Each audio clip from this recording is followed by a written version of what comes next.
Bonjour à vous toutes et à vous tous, c'est la première d'une grande série avec les interviews des maires des grandes villes et les villes que nous aimons. Et j'ai la chance d'avoir avec moi mon tout premier invité, Olivier Bianchi. Olivier, bonjour. Bonjour. Ma première question, est-ce que je peux vous appeler Olivier? Ah oui, avec plaisir. Bon. Olivier, alors déjà, pour commencer cette interview, où est-ce que vous êtes né et où est-ce que vous avez grandi? Alors c'est un peu particulier, moi je suis né à Paris dans le 11e arrondissement. Mon père était cheminot, on déménageait tous les 3 ans.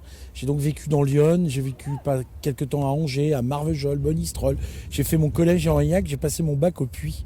Et j'arrive à Clermont-Ferrand comme étudiant en 88. Le sport et Olivier, jeune, paradoxalement, ouais. j'en ai fait. J'ai fait d'abord du basket, Ouais. longuement, et puis ensuite du judo, ceinture marron de judo, et même 2 fois champion du Cantal, mais tout seul dans ma catégorie de poids, c'était plus facile. Mais j'étais aussi scout, et donc très vite, les matchs de basket le week-end étaient plus possibles, alors que les compétitions de judo tirées de temps en temps, c'était plus simple. Et puis le judo m'allait bien parce qu'au fond, il fallait canaliser un peu l'énergie, apprendre à rester zen. C'est un sport, même si les gens qui connaissent mal, mais les sports de combat sont plutôt des sports qui vous aident à vous réguler. Oui. Et donc ça a été plutôt bien pour moi. Qu'est-ce qui vous faisait kiffer quand vous étiez jeune?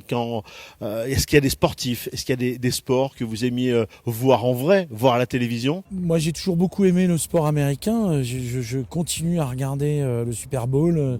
J'aime bien la NFL, la NHL pour le hockey, la NBA. Les Américains, ils ont une capacité à faire du spectacle autour du sport que peu de nations ont fait.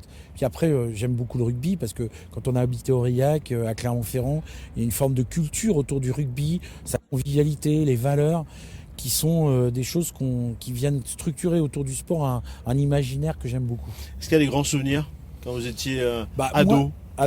Ado, je sais pas, mais je me rappelle de Clermont battant quand j'étais étudiant et pas encore élu, donc finalement une sorte de kidam. Je me rappelle de cette place de Jaude où on bat le PSG. Ça, je me souviens très bien, et de la fête qui a suivi, de la fête populaire. Donc ça, c'était le côté football, l'épopée du foot. Et oui. puis évidemment, les victoires au top 14, parce qu'elles sont rares à Clermont, mais elles sont précieuses.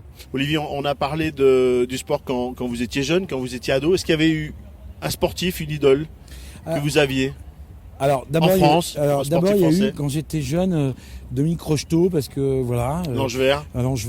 Maxime Bossis, que j'ai eu la chance de rencontrer sur une plage l'été quand j'avais 12 ans, dont j'ai le souvenir de quelqu'un de très abordable et très sympathique. Et puis après, adolescent McEnroe, parce que quand on est un peu rebelle... Des McEnroe, ils n'ont plus forcément leur place dans tous les sports. Je pense que c'est pas que de sport. Je pense qu'aujourd'hui, on est dans un monde où finalement on fait on manque de spontanéité. Voilà. Et ça manque de spontanéité, tout est professionnalisé, tout est lissé. On a peur par rapport à l'image, je pense qu'il y a de ça, il y a les réseaux sociaux, etc. Mais ce qui est bon pour le sport, pour la culture ou pour la politique, ça manque un peu de charisme. En tant que maire, j'imagine, en tant que maire et adulte, j'imagine que vous avez eu la chance de vivre également des grands moments. Oui, justement. De l'intérieur, en vrai, aurais-je envie de dire. Ouais, justement, cette victoire du top 14, ces finales avec quelques déceptions de temps en temps dans cette loge présidentielle du Stade de France.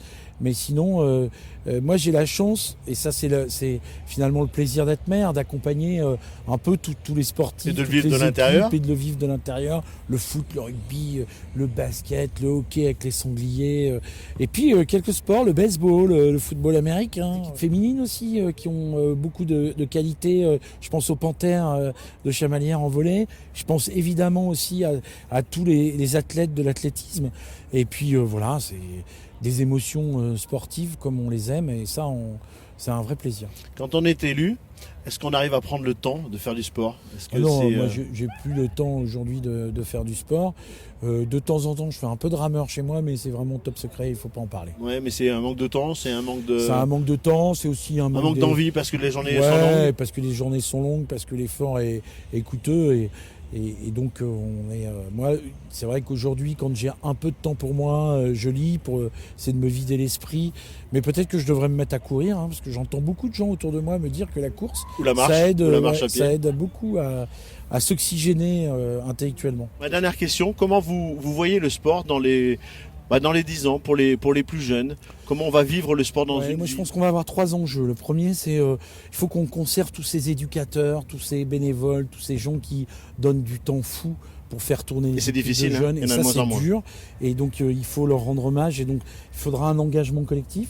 La deuxième chose, c'est que je pense qu'on va vers des nouvelles formes de sport plus libres, plus urbaines.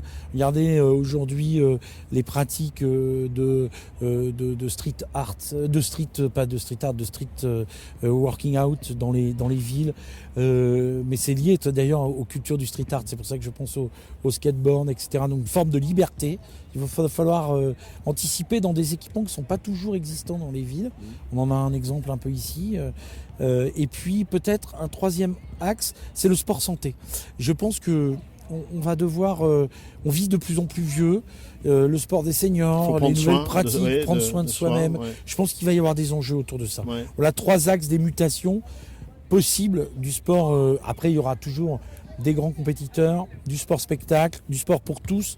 Mais voilà, ces 3 Il va axes trouver ce mélange seront et cet équilibre. les enjeux dans les grandes villes. Bon, merci beaucoup. Merci, c'était un Merci plaisir. beaucoup. Voilà, pour ceux et celles qui découvrent un tout petit peu plus Olivier Bianchi, on a parlé un petit peu de la jeunesse, on a parlé bien du sport et du judo. Vous avez pratiqué.